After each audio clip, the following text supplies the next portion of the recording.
O segundo domingo de agosto é a data determinada para homenagear a paternidade. Mas é claro que Dia dos Pais pode e deve ser todo dia, né? Afinal, o pai tem um papel importante na vida dos filhos. Mas qual é mesmo esse papel, hein? Cabe a ele ser uma boa referência para a criança? A resposta, obviamente, que sim, né? Alguém em quem ela possa se espelhar. O que é ser um pai presente? Esse é o Papo Saúde, podcast da Unimed Ceará, e para o episódio de hoje nós convidamos o psicanalista, tradutor e intérprete, professor de inglês e membro do coletivo Pais Pretos Presentes, Lucas Atílio. O Lucas é pai do Lázaro, de 7 anos, não tenho nem dúvida que a gente vai conhecer o Lázaro também nesse papo de hoje. Oi, Lucas, bem-vindo.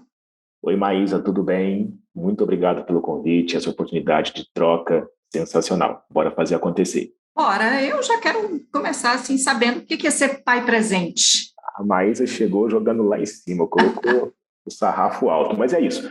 Ser pai é ser referência. É ser referência, é ser um ser em construção, principalmente, porque a gente não nasce pai pronto. A construção da paternidade, ela vai se dando no decorrer da sua vida, enquanto pai, enquanto homem, né? E também na vida do filho, da filha. Então, é uma constante. Eu costumo falar, até brincar muito, que ser pai é ser gerúndio, porque a gente vai se tornando pai no decorrer da vida. O pai de um filho de 1 ano não é o mesmo pai de um filho de 15, não é o mesmo pai de um filho de 20, são formatos diferentes de paternidade. E ser um pai presente, que eu entro no nosso segundo P, é aquele pai que reconhece a importância da presença, que reconhece o quão grandioso é estar em momentos especiais, em momentos simplórios também da vida dos filhos. Então, assim, não importa se está legalmente casado, se mora na mesma casa, se são separados, não importa o formato, mas sim o que importa é a qualidade dessa presença. Pode-se ficar apenas um final de semana com o filho, mas que esse final de semana ele seja em dose cavalar de paternidade, em dose cavalar de afeto. Quando é que você descobriu que queria ser pai? Você teve tempo de descobrir assim ou a paternidade chegou para você de uma forma que você não tinha planejado? Conta para a gente como é que foi o início para você. O desejo de ser pai, para mim, principalmente um pai preto, eu sempre quis. Algo que para mim sempre foi muito latente, essa vontade de ser pai. O descobrir-se pai foi e tem sido o processo.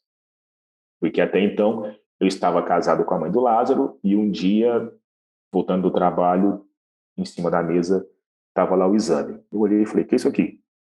Ela, olha, tá, mas não estou entendendo nada. Ela, parabéns, você vai ser pai. Ai, que lindo! Naquele momento, eu simplesmente não tinha como definir a emoção. Eu não sabia se era algo positivo, negativo. Parece que tudo que eu construí no meu inconsciente, também subconsciente, começou a criar forma. Então, acompanhei a gestação, né, sempre buscando, por mais que a distância do trabalho para casa, de alguns exames não consegui participar, mas ajustava o horário do trabalho para poder participar, e foi acontecendo.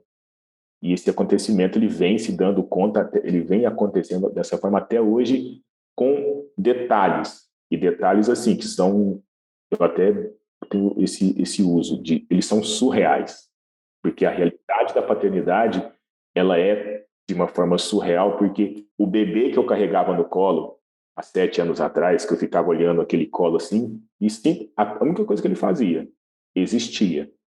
Hoje é um menino que contesta, é um menino que tem seus gostos, é um menino que fala não, é um menino que fala sim, que obedece, que desobedece, que brinca, faz bagunça, e eu vejo toda essa evolução acontecer. E da mesma forma que eu era aquele pai que era colo, que era... Hoje não. Eu dou a liberdade dele poder tomar decisões.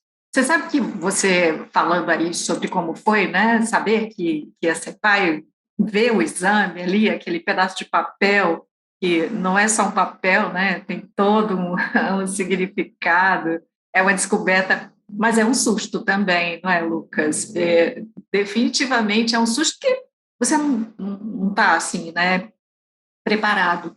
E eu tenho assim uma curiosidade sobre essa coisa de ficar grávido também, né? Óbvio que a mulher que carrega no ventre, né, o bebê e tal, mas eu acho bonito assim às vezes como o homem se sente grávido também, né? Como ele divide esses momentos, é ali no corpo da mulher onde acontecem todas aquelas trocas hormonais, mas às vezes eu vejo parcerias em que o pai também fica meio grávido. Com você teve isso? Foi tão intenso que no físico eu não tive muita de uma forma de estar gestando no meu físico, porque eu conheço, tenho alguns amigos que falam, cara, quando ela ficou, nesse caso meus amigos, quando minha esposa ficou grávida, eu também tinha desejo. Eu falava, caraca, eu não tive isso, mas essa construção de poder ter que querer voltar em casa rápido para estar perto, para poder sentir o movimento na barriga, para poder ver acontecer todo aquele processo de dia a dia, de movimentação diferente, para mim foi a minha gestação. Ela foi muito mais no meu crescimento consciente também. Né?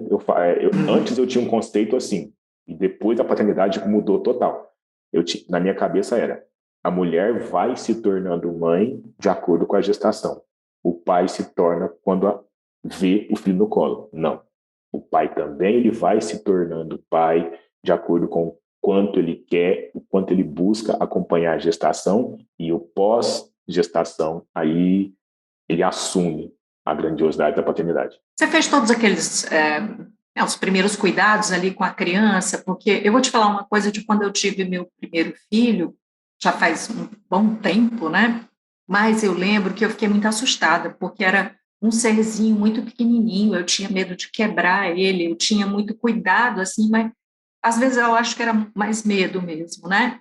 E tem muitos pais que, até por uma construção social, né, dar banho e trocar fralda e essa coisa do choro, da madrugada e tudo, é como se o homem não tivesse que ser também responsável por isso, por causa dessa construção, né? No começo, bem no comecinho mesmo, assim que o Lázaro veio, tive uma rede de amparo muito forte, muito grande. Minha mãe saiu de Minas para me dar um suporte aqui, porque era o segundo neto dela, então ela queria estar presente, de pegar, de fazer essa parte. Eu falei, tá, eu não posso negar esse presente para minha mãe. Não apenas o fato de ter dado a ela um neto, mas também esse primeiro contato. Então, nos primeiros dias, na primeira semana principalmente, eu fiquei mais como espectador, porque foi uma decisão minha de entregar. Depois disso, eu falei, pronto, agora está comigo. Aí sim, né, a abraçadeira de capitão veio. Agora o jogo é meu. Peguei a camisa do time e participei de acordar de madrugada, de trocar fralda, de inclusive até o primeiro banho que eu fui dar no Lázaro, para mim foi algo assim. Eu não sabia, não tinha feito curso, não foi algo que foi acontecendo, então não procurei aprender. Ele tinha feito cocô e eu, tá bom, banho na banheira. Eu peguei ele e coloquei na banheira sem limpar antes. Quando eu olhei na água, eu falei, caramba, acho que eu fiz algo errado aqui. Falei, tá bom, vai. O que eu fiz? Né? Peguei ele, a vantagem que eu via para mim era isso, de sempre colocar ele muito próximo e ter uma mão grande, então era onde me dava segurança. Coloquei debaixo do chuveiro, entrei junto, aí sim, que teve o primeiro contato mais Pele, né? pai-filho mesmo, porque foi num banho, né? Foi pele, foi toque, então foi naquele banho, foi devido a esse erro, né, de não ter me ligado com relação a isso, eu consegui trazer, aí desde então, depois eu nunca mais dei banho no Lázaro na banheira, e até hoje, vez ou outra, né, porque eu já sou separado da mãe dele, e quando ele fica comigo aqui, ele, pai, vamos tomar banho junto? Eu falo, vamos. É uma coisa que eu não nego. Ele tá com 7, sei lá até quando ele vai querer isso, sei lá até quando ele vai buscar essa proximidade, esse contato, esse afeto, mas eu não nego, porque foi quando a gente realmente começou a ter esse contato. Essa coisa do contato é muito estranho, porque a própria sociedade trata de afastar, não é?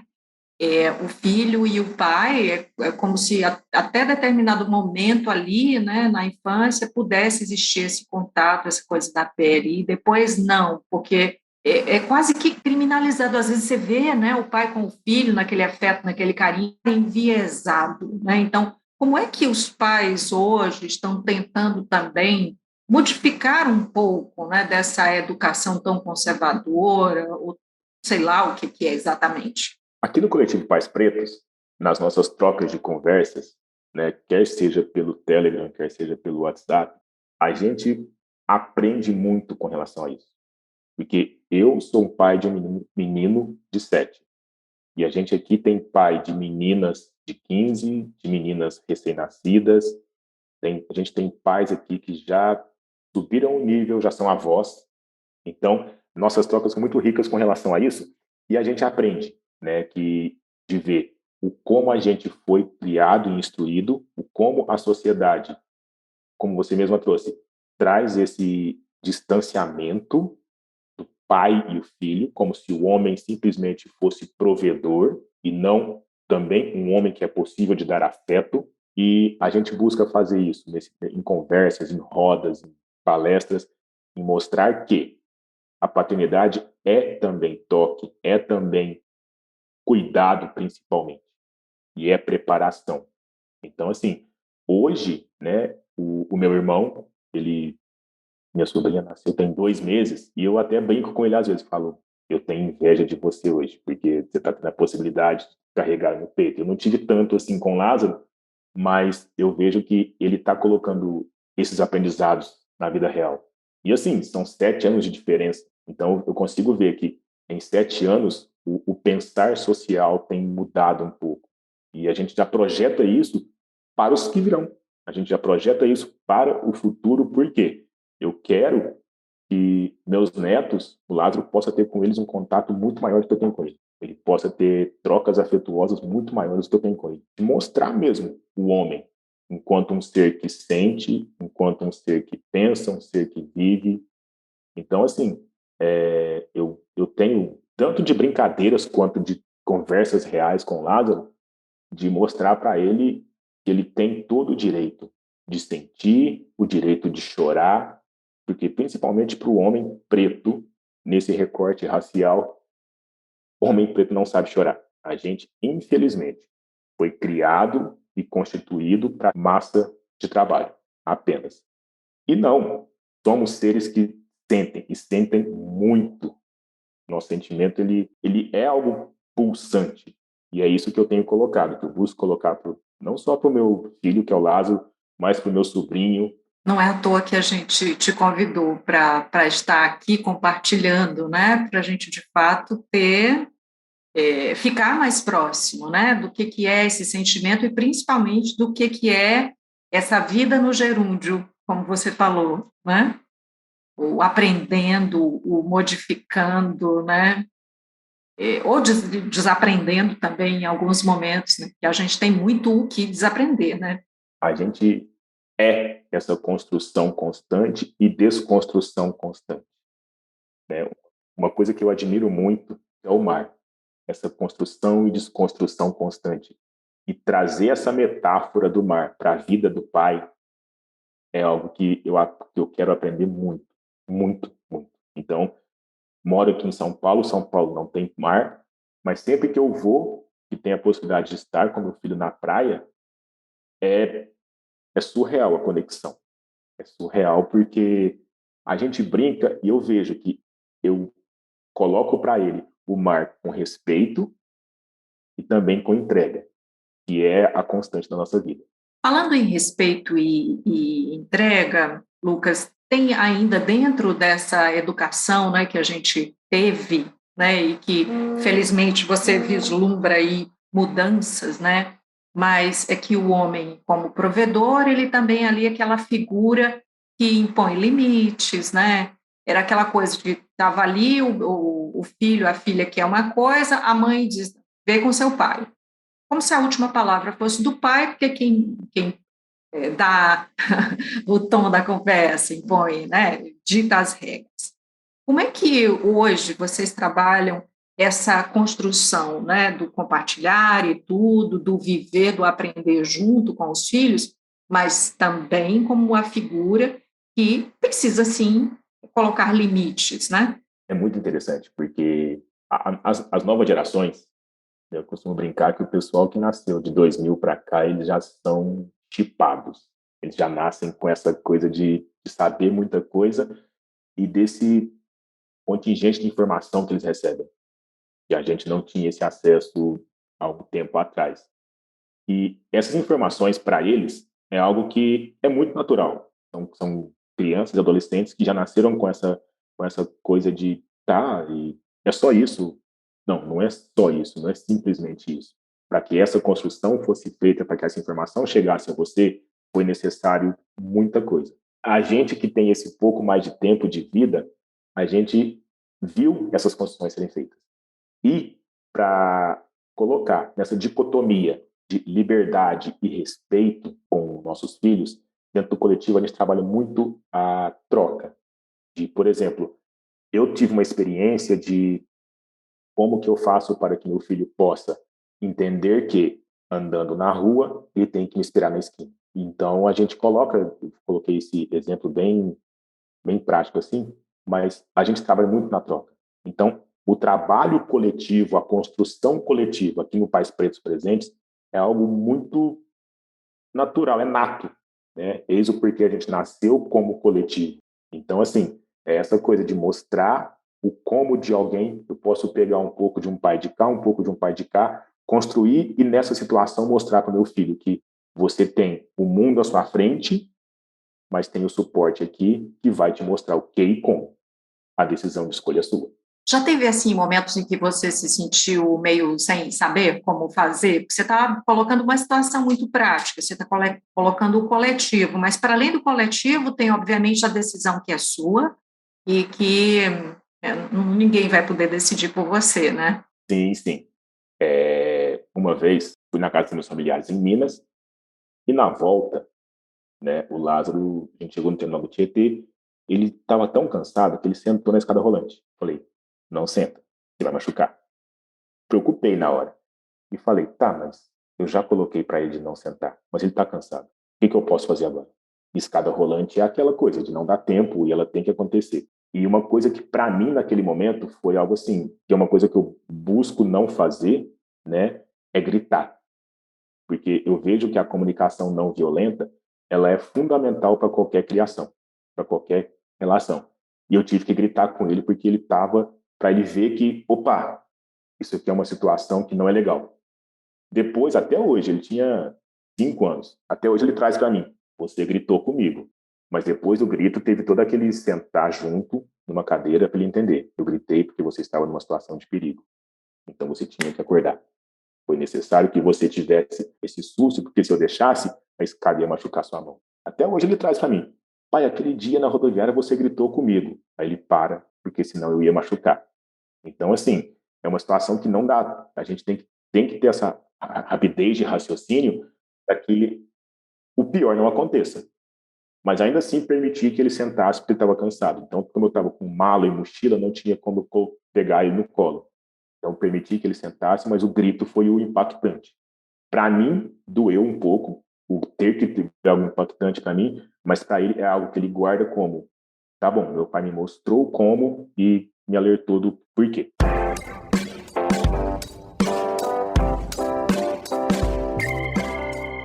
Como é que foi você com a sua relação com o pai? Porque toda vez que eu converso, né, com um pai, eu tenho essa curiosidade de saber como é que foi antes. Porque dá para ser um pai presente sem ter tido um pai presente, sabe? Toda essa coisa que você herda também, né? A memória, né, dos afetos ou não, tudo que fica em você.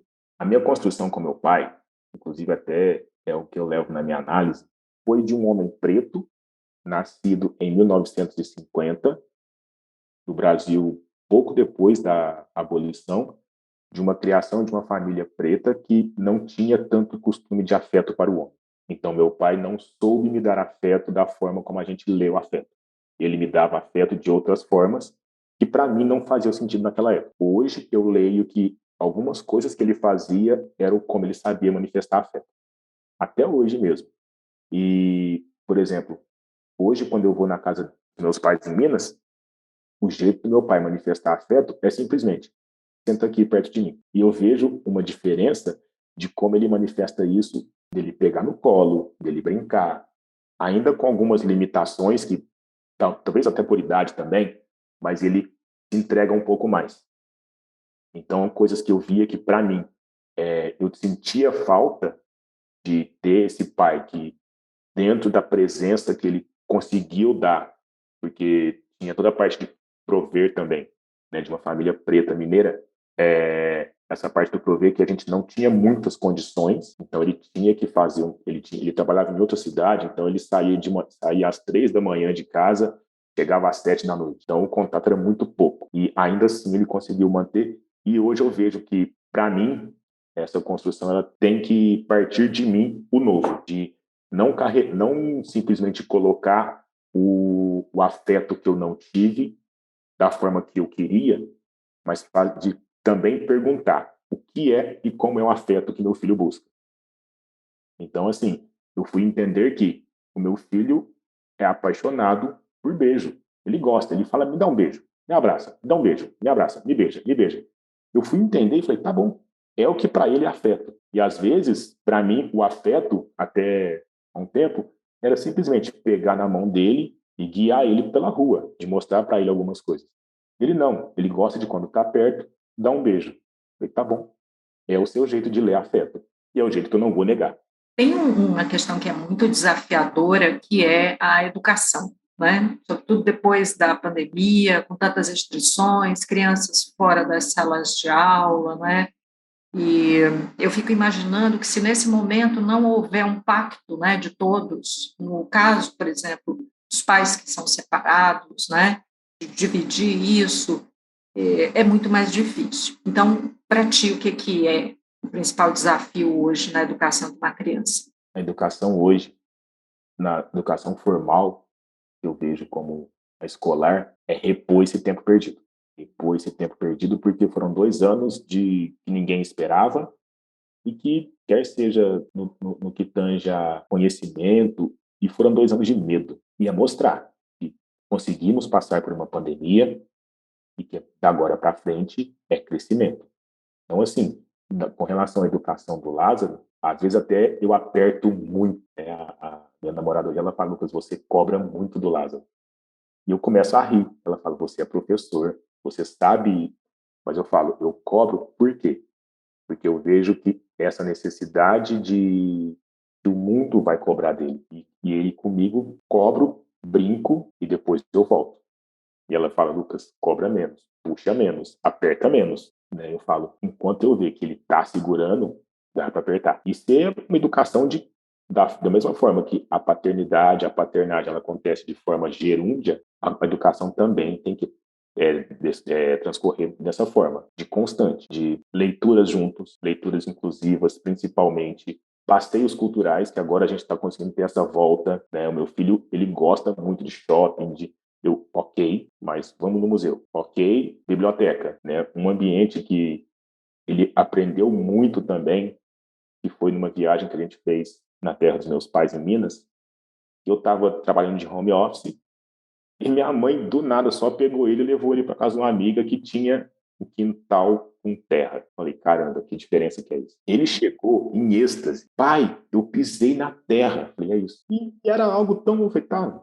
Eu cresci com isso, né? E para ele foi algo tão grandioso que eu falei: é isso. E foi muito. Então, assim, de mostrar, né, de fazer com que seja uma educação inclusiva e de uma forma muito natural, né? Não hesito em tirar, de colocar para ele tecnologia, porque é onde a gente vive. Até ontem, então, eu liguei para ele, ele falou: pai, o que é o metaverso? Como que eu explico para o moleque o que é o metaverso? Eu falei: tá, eu posso pesquisar e te responder isso aí nessa semana? Tá bom, você não tem que saber tudo mesmo? Eu falei: pô, legal. Ele já conseguiu entender que eu não sou o Google dele, mas teve a confiança de trazer para mim o que é para pesquisar o que é metaverso. E da mesma forma que fui o pai que ensinou a ele a pegar goiaba no pé. Então, assim, é esse equilíbrio de mostrar a vida real, a vida moderna e fazer com que seja muito natural. Você está dando exemplos assim muito simples, cotidianos, né, de como se pode, né, tentar exercer essa paternidade mais ativa, mesmo não vivendo no dia a dia com o filho todo dia, né? Que outras atitudes assim você considera que podem ser adotadas? Hoje, a gente tem a possibilidade de telefonia celular muito boa. Não tão boa assim, mas ok, né? Essa possibilidade de ter um contato, de mandar uma mensagem, de fazer uma ligação de vídeo e ver, pô, legal, e aí? De fazer lição de escola junto, de às vezes, tá, vou fazer uma lição da escola, tá bom, coloca o celular aí que eu vou te acompanhar. Então, assim, aproveitado de tecnologias que a gente tem hoje para poder fazer esse contato ser mais próximo, mais estreito, e quando ocorre do contato ser físico mesmo, ser real, saindo um pouco do virtual, colocar qualidade nesse contato. Quanto mais de qualidade, uma coisa que para mim é muito importante. Enquanto o meu filho está comigo, nos dias que eu tenho que estar com ele, a gente esquece o celular. Ah, pai, eu quero brincar um pouco de Roblox aqui. Pô, legal. Eu vou te dar 10 minutinhos de Roblox porque eu preciso tomar banho. Eu saí do banho, é nós dois. Então, quando tá comigo, ó, vamos fazer alguma coisa na cozinha. Legal. Quem sujou o prato? Vem lavar esse prato aqui, vai. Para também já aprender a ter esse rotinas domésticas que faz total diferença, né? Você escolheu ficar, digamos assim, o final de semana com seu filho? Nem sei como é assim, ou foi, enfim, é uma decisão que te agrada? Não. Eu vejo que agora, no trabalho mais remoto, eu tenho a possibilidade de estar, de ter uma mobilidade maior, de estar mais próximo dele. Até então, como era no presencial, então eu tinha essa restrição de estar nos finais de semana intercalados. Hoje, essa possibilidade de trabalhar de casa, de não morar tão longe, eu vejo que, por exemplo, amanhã, assim que eu encerrar meu expediente, eu já consigo fazer um bate na casa dele bem rápido para a gente simplesmente comer um cachorro-quente. E eu já prometi esse cachorro-quente semana passada. Ele, tá bom, pai, quero cachorro-quente. Falei, fechou, semana que vem a gente está aí pro cachorro-quente. E não ficar simplesmente restrito ao que tem dentro da lei. Porque a lei principalmente da guarda compartilhada, que é o meu caso, ela norteia para que seja dessa forma. Um final de semana com a mãe, um com o pai, né? O meu, eu procuro não abrir mão, não abro mão mesmo, porque às vezes, tem um compromisso assim, pode trocar? Ok, vamos trocar, então eu fico dois, você fica dois, mas além disso que a lei nos impõe, é também ter essa possibilidade de estar o quanto mais próximo possível.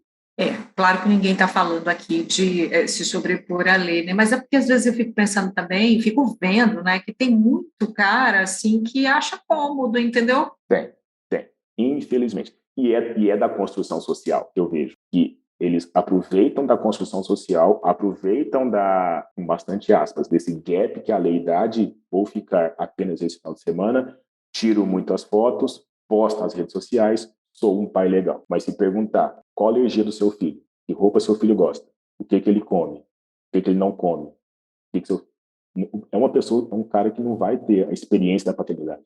Ele vai ter a foto e o comodismo, que não é o suficiente, que não constrói um pai. É, a gente já está assim, finalizando, né, nosso papo, mas aí eu queria que você dissesse como é que as pessoas se aproximam dessa experiência, né, de ter um paternar, sei lá, né, porque a gente fala maternar, né, então, de ser esse pai mais presente, como é que se aproxima mais disso, até de vocês, do coletivo Pais Pretos Presentes? Coletivo, a gente tem nossa página no Instagram, a gente tem nossas redes sociais, Facebook também, a gente tem nosso canal no YouTube, a gente tem um canal no Telegram, nos grupos do WhatsApp, que ocorrem muitas trocas, conversa, troca de material também. A gente está nas redes sociais aí para fazer com que a nossa voz, com que a paternagem, ela possa ser compartilhada, não somente, inclusive até quando eu estava vindo para conversar aqui, para mim chegou a hora do coletivo quebrar o eixo Rio-São Paulo. A gente tem procurado alguns contatos em alguns outros estados, essa possibilidade de estar conversando com vocês de Fortaleza é surreal, sensacional mesmo, de poder colocar e mostrar que existem homens que hoje a gente busca essa construção e principalmente presente, uma construção de pai, não somente aquele pai que é colocado como provedor, mas o pai que não provê apenas a matéria, mas provê o afeto, provê presença, provê troca. Olha, eu acho muito legal que vocês estejam nesse movimento, acho necessário, né? Então, Lucas Atílio, muito obrigada por estar com a gente e que outros pais se aproximem de vocês, tá? Para essa conversa, para esse papo. Agradeço demais essa oportunidade de estar aqui conversando. Como eu falei, é troca.